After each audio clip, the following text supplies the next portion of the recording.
Talking pecans now. Harvest is winding down and we traveled to Rogers County to see how it went. Like most days at Clark's Pecans in Collinsville, Oklahoma, Bill Clark stays busy running his sorter and buying and selling native and paper shell or improved varieties. But this year, business is a little slower than usual. This is one of the shorter crops we've seen, but the highest price we have ever seen. So the farmers that could even get half production this year have done quite well. We first met Bill 4 years ago at harvest time in his own native pecan grove. A great crop then, but this year, nothing. But I had some neighbors that had probably half a crop or a third of a crop, but I was one of the unfortunate that didn't harvest anything whatsoever. Rogers County Extension Educator John Hasse says overall, yields are lower in Oklahoma. It's varied according to the region of the state.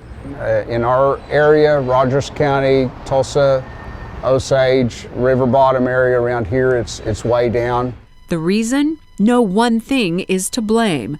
Pecans are wind pollinated and, like most crops, always at the mercy of Mother Nature. The wind may not pollinate the trees as well, and then we have temperature inversions and variations and late frost, so there's a lot of factors that go into getting the pecan even started as a little nutlet. And then you have, problems throughout the season with insects, drought, which we had, we're still in one.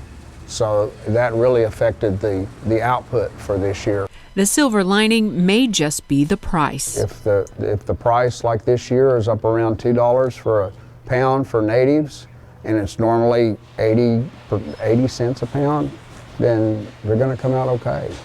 For more perspective, we caught up with Becky Carroll at the Cimarron Valley Research Station. This past year's kind of been an off year for most pecan producers. Our native trees and then homeowner or yard trees didn't produce very much this year. And pecans kind of cycle on and off. They alternate bear. So they'll have a really large crop one year and then not much the next year. So this was kind of our off year. And then with some of the weather conditions, that also affected some of the crops. But in highly managed orchards, they had pretty decent crops this year and did pretty well. So it just takes a little more inputs on some of those managed orchards to get a better producing crop each year. If someone is wanting to plant some trees for the first time, what kind of things should they keep in mind? They need to take a look at their site and see if they have good soil. If it's in a really low area, sometimes we have problems with freeze. We want a really well-drained soil for pecans. Most people consider pecans growing in the river bottoms and they can tolerate wet soils, but actually they don't like to be in wet areas that long. So this is an upland site and they're doing great in this area.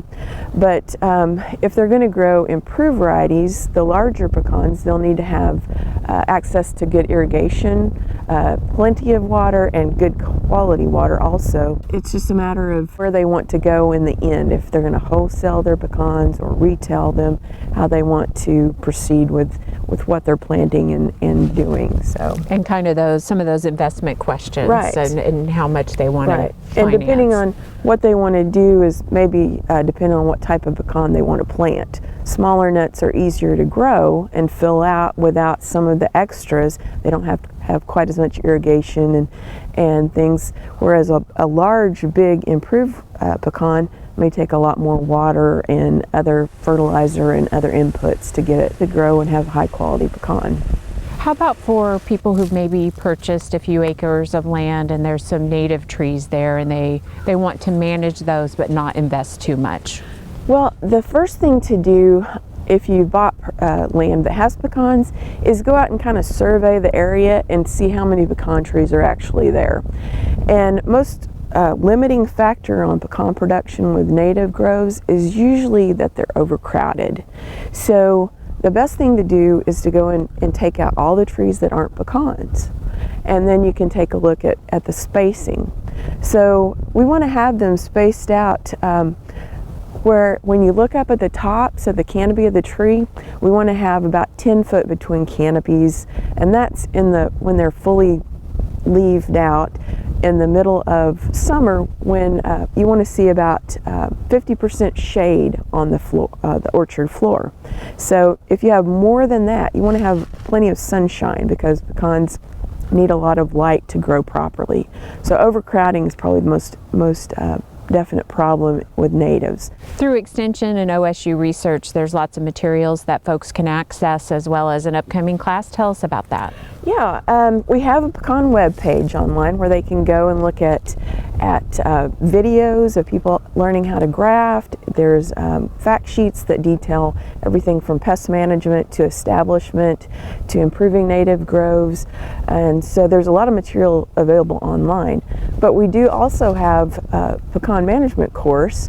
It's good for a refresher course for experienced growers, or it's great for brand new growers or people that are just considering planting an orchard. So we get to meet at the research station here once a month. The class begins the end of February 28th, and it's really neat because we get to see the crop progress through the whole season. And our last class is actually harvest. Becky, thanks so much for your time today.